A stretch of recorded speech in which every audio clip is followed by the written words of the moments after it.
Okay, good day, everyone. Okay, so we are now in module 6, or the last module of environmental 11, no, for the school year 2022 to 2023 first semester.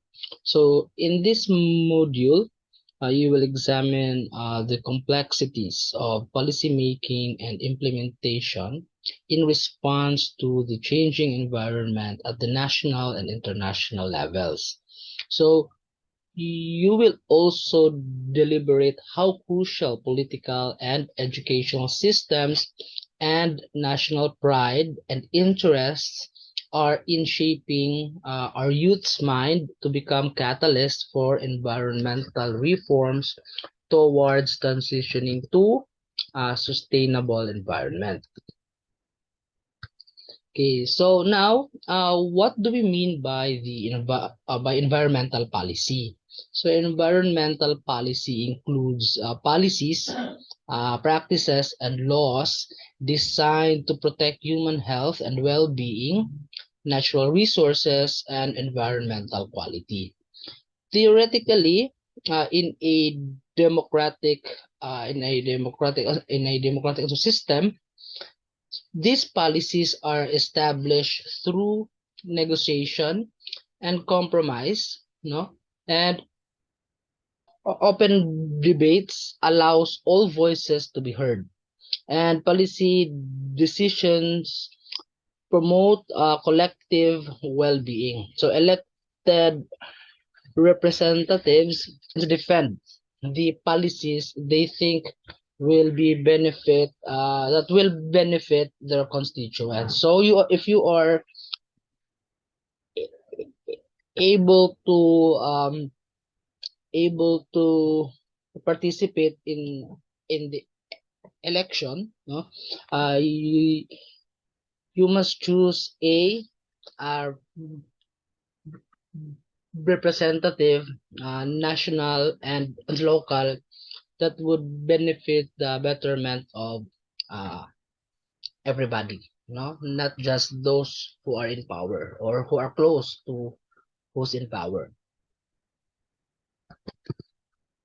Okay. Okay, so now power and influence control much of our policy making. No, there is the economic interest groups, industry associations, and powerful individuals who often have disproportionate access to lawmakers. Another thing is that public interest groups work to gain similar access by developing broad support, by bringing people together to write on letters or meet with legislators or the lawmakers, and by drawing attention to a cause or an issue in hopes that voters contact their legislators or those who make the laws, no.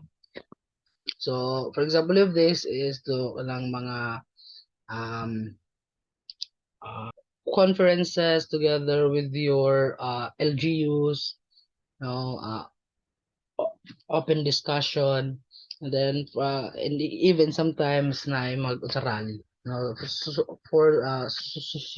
para lang ipakita ang ilang ganahan nga ipaabot ngadto sa mga policy makers. Okay. Okay, so we often describe policy development as a cycle. As shown in this figure, a problem is first identified, is usually by concerned groups, or just by individuals or other interest groups. So, and then plans to resolve the problem are then developed through discussion, and new rules are being proposed.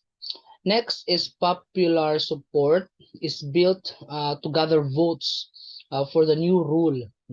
Now, if the rule is agreed, then it is implemented, and then evaluation then leads to identification of flaws in the rule and the cycle starts again. So building support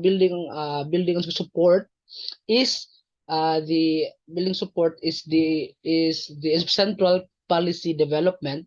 You know, proponents often do media campaigns, public education, and personal lobbying of decision makers. Now let us proceed to environmental laws in the Philippines. So there are 6 laws included in our discussion. So there are a lot of environmental laws, no, or laws that concerns the betterment of the environment or and to our natural resources. Okay, so the cornerstone of the Philippine environmental policy is the presidential decree number 1152 series of 1977, or the Philippine Environment Code, where it serves as a framework in the launching of a comprehensive program of environmental protection and management. First is that this includes the achievement and maintenance of such levels of air quality as to protect public health. Also, the prevention of the greatest extent practicable injury and or damage to plant and animal life and property, and to promote the social and economic development of the country. So this is the basically the baseline of all environmental laws. The PD number 1152 series of 1977, or also known as the Philippine Environment Code. Okay, next is the Republic Act 8749, or the Clean Air Act of 1999. This law particularly regulates air emissions, which aims to achieve and maintain clean air that meets the national air quality guideline values. Four criteria pollutants throughout the Philippines, while minimizing the possible associated impacts to the economy. Another Philippine environmental law is the Republic Act 9275, or also known as the Clean Water Act of 2004, which generally protects our surface water. This law particularly aims to protect the country's water bodies from pollution from land-based sources such as industries and commercial establishments, agriculture, and household activities. So it also instill comprehensive and integrated strategy to prevent and minimize pollution through a multi-sectoral and participatory approach, which involves all the stakeholders.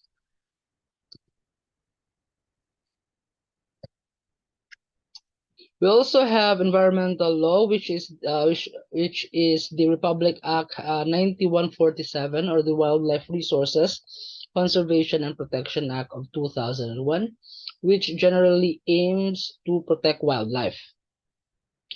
So this law was particularly implemented to conserve and protect the country's wildlife resources and their habitats, appropriating funds therefore and for other purposes. This is to promote ecological balance and enhance biological diversity. Furthermore, it focuses on the regulation of the collection and trade of wildlife. It also strives to pursue, with the due regard to national interest, the Philippine commitment to international conventions protection of wildlife and their habitats, and to initiate or support scientific studies on the conservation of biological diversity.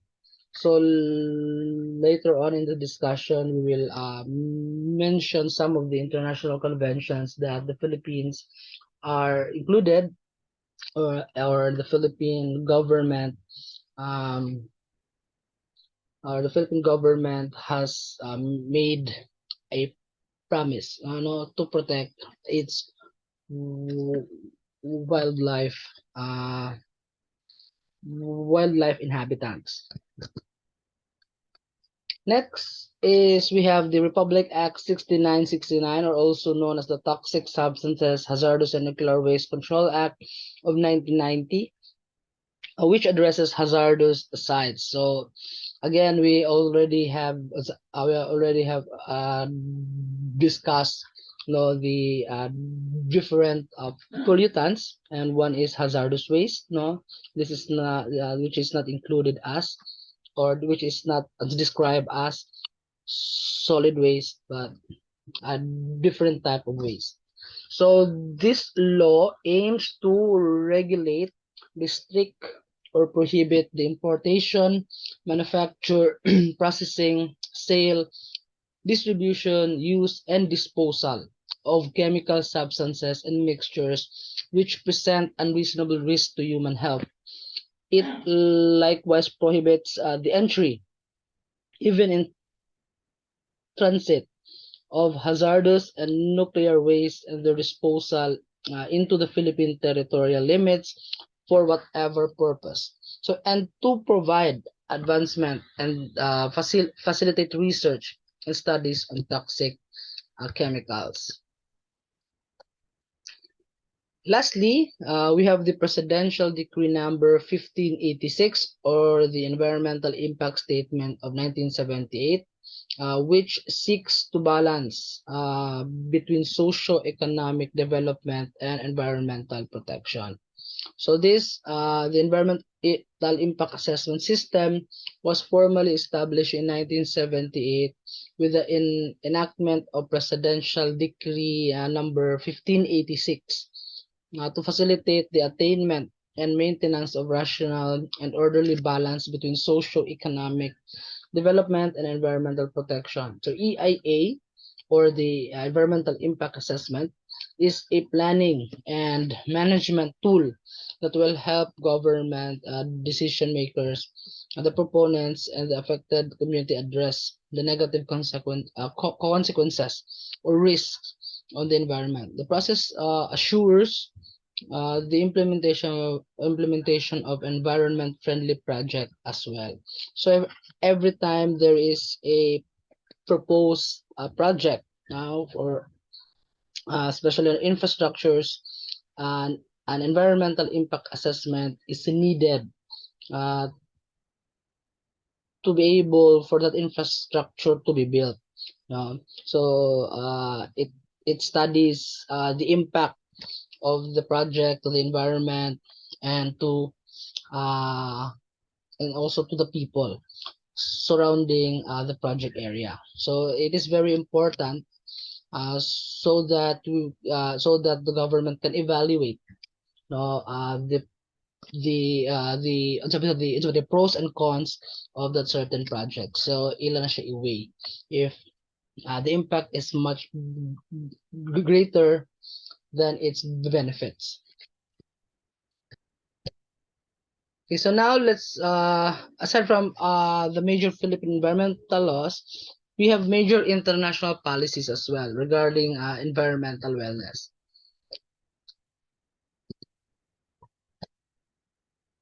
Okay, sorry. Okay. Now, these are some of the important international treaties. Now, first is the Ramsar Convention on Wetlands of International Importance, especially as waterfowl habitat heritage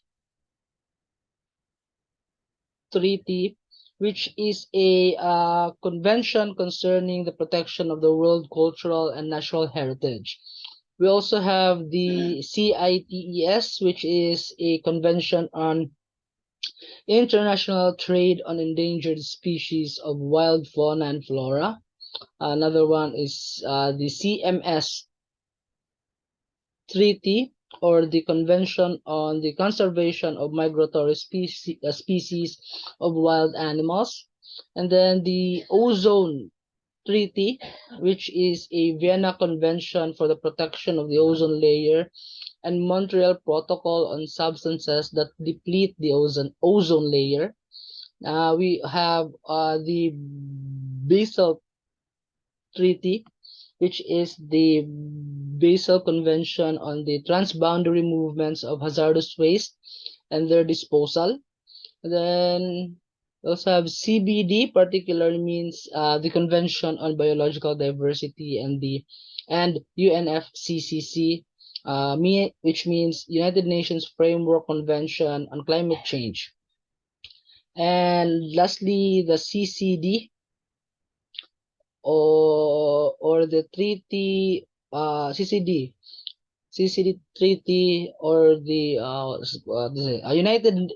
United Nations Convention to combat desertification in those countries experiencing serious drought and desertification, particularly in Africa. Okay, so there are just some of the international treaties present for in relation to the environment.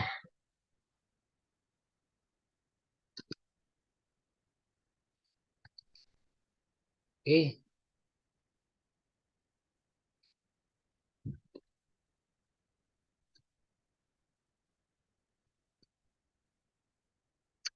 Okay. So I think you are all familiar with the United Nations, no, or UN, no? Perhaps you have heard it in the television or in social media platforms. No? Now, Nations is an intergovernmental organization tasked with maintaining the international peace and security, developing friendly relations among nations, achieving international cooperation, and being a center for harmonizing the actions of nations. So it was founded on October 24, 1945, after the World War II. Its predecessor, the League of Nations, was created by the Treaty of Versailles in 1919. So, uh, and disbanded. The League of Nations was disbanded in 1946. So then, during the 1992 Earth Summit, more than 200 countries participated in the conference, including the Philippines, wherein Estrada was the president back then. So the summit particularly addressed the issues concerning environmental protection and socio-economic development, and sustainable development was formed then. So League of Nations created by the Treaty of Versailles. So spelled Versailles is Versailles. Versailles, but it is pronounced as Versailles. Okay.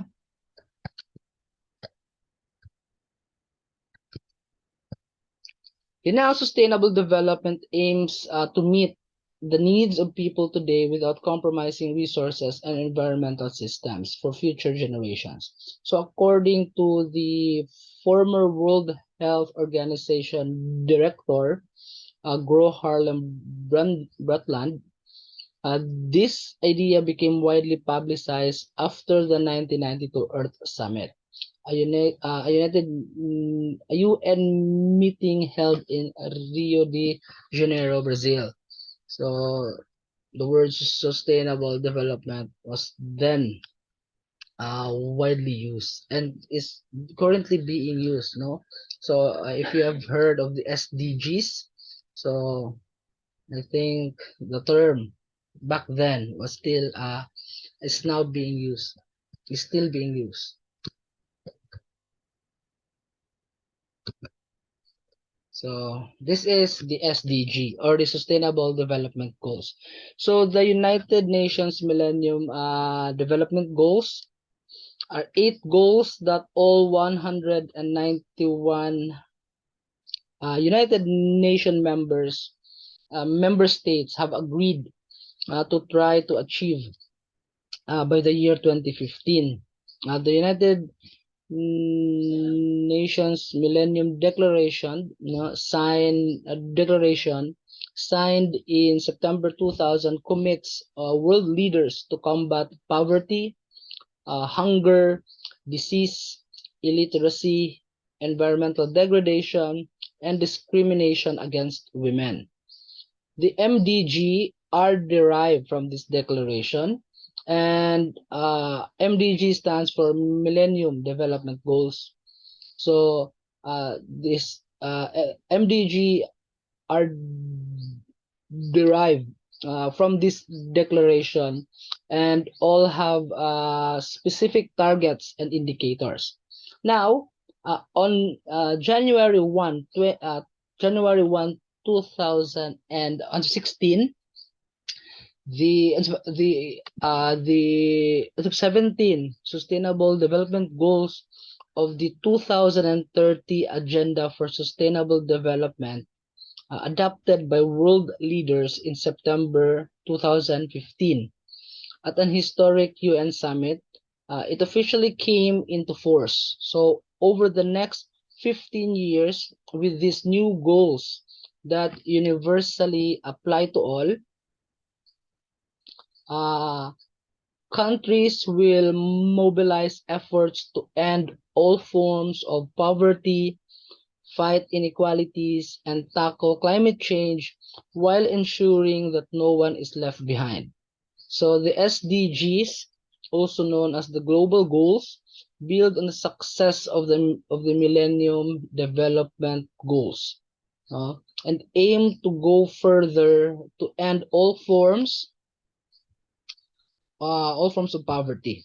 So the new goals are unique in that they call for action by all countries, poor, rich, and middle income, to promote prosperity while protecting the planet.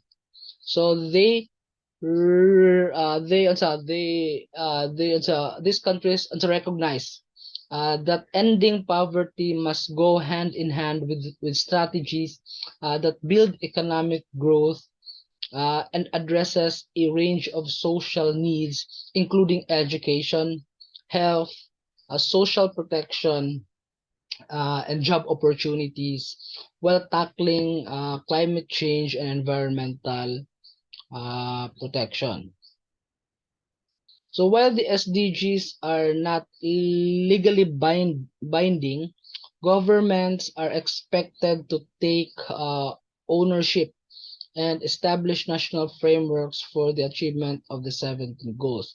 When you say they are not legally binding, countries are not being punished if they do not achieve these goals. So that's why these are just merely called goals, because it's just a goal, you know. It is not a dili siya kailangan himuon gyud, no. Uh, there's no punishment kung dili na matuman. But still, it is for the betterment of the people and for the planet. So countries are much willing to achieve these goals. Okay, so countries have also the primary responsibility for follow-up and for the review of the progress made in implementing the goals, which will require quality, accessible, and timely data collection. So there's the mga follow-up, regional follow-up, and also the review will be based on national level analysis and contribute to follow-up and review at global level. Okay. Now there are three pillars of sustainable development. So this is the concept of sustainable development that can be interpreted in many different ways. But at its core, or the most important thing is this is an approach to development that looks to balance different and often competing needs against an awareness of the environmental, social, and economic limitations we face as a society. So the three pillars are the environmental pillar, economic, and social pillars. So at the center of kung asa nag-intertwined ang kaning ilang mga circles, that is the place, that is the area where sustainability can be achieved. No, there's a balance between the environment, the economics, and also the social well-being. So that is the goal, no, the sustainability.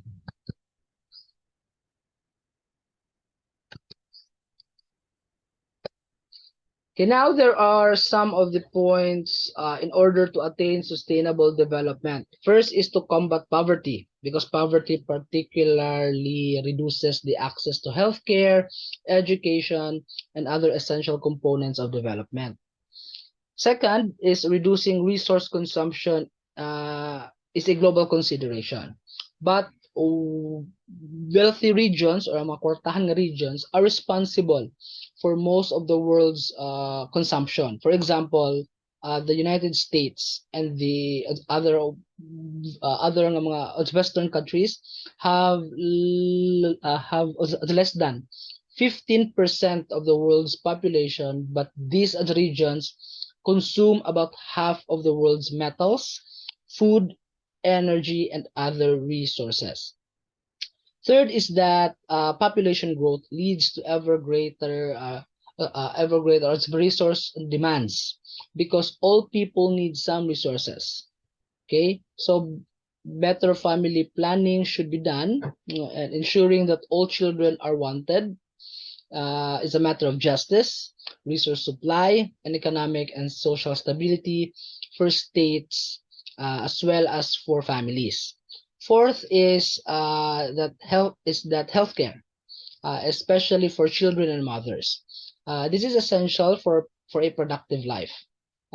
Underdeveloped areas such as the shown above um, can lead can lead to diseases, accidents, respiratory and digestive impairments, and other conditions. Without this healthcare, security is at risk, and poverty can persist through generations. So now, fifth is the point is that sustainable cities are key. These are key because over half of humanity now lives in cities. So sustainable development involves ensuring the cities are healthy places to live and that they cause minimal environmental impacts. In addition, environmental policy needs to guide decision making in local and national governments to ensure that environmental quality is protected before it gets damaged, and to set agreed upon rules for resource use. Uh, Next is the protection of the atmosphere. Uh, it is protection of the atmosphere. It is essential for minimizing the rate of climate change and for reducing impacts of air pollutions on people, plants, and infrastructure. Next is combating desertification and drought through better management of water resources can save farms, ecosystems, and lives. Often removal of vegetation and soil loss make drought much more worse, and a few bad rainfall years can convert a productive land into desert-like conditions. Okay, so next is the combating deforestation and protecting biodiversity. That should go together because much of the world's biodiversity is in the forest in general. So lastly, agriculture and rural development help reduce populations in urban slums and this affect the lives of the nearly half of humanity who don't live in cities in an improved way. Okay, now to end this discussion, or uh, to end this course, no, on environmental science 11. So I would just like to say that environmental science is essential to sustainable development.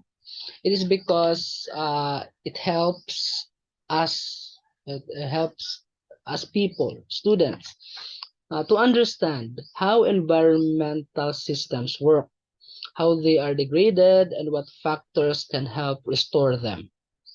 At the end, studying environmental science can prepare you to aid human development and environmental quality, both at home and abroad, as you go by to your studies, and as you grow to become members of the working society. I hope that you will uh, still have the mindset on environmental care.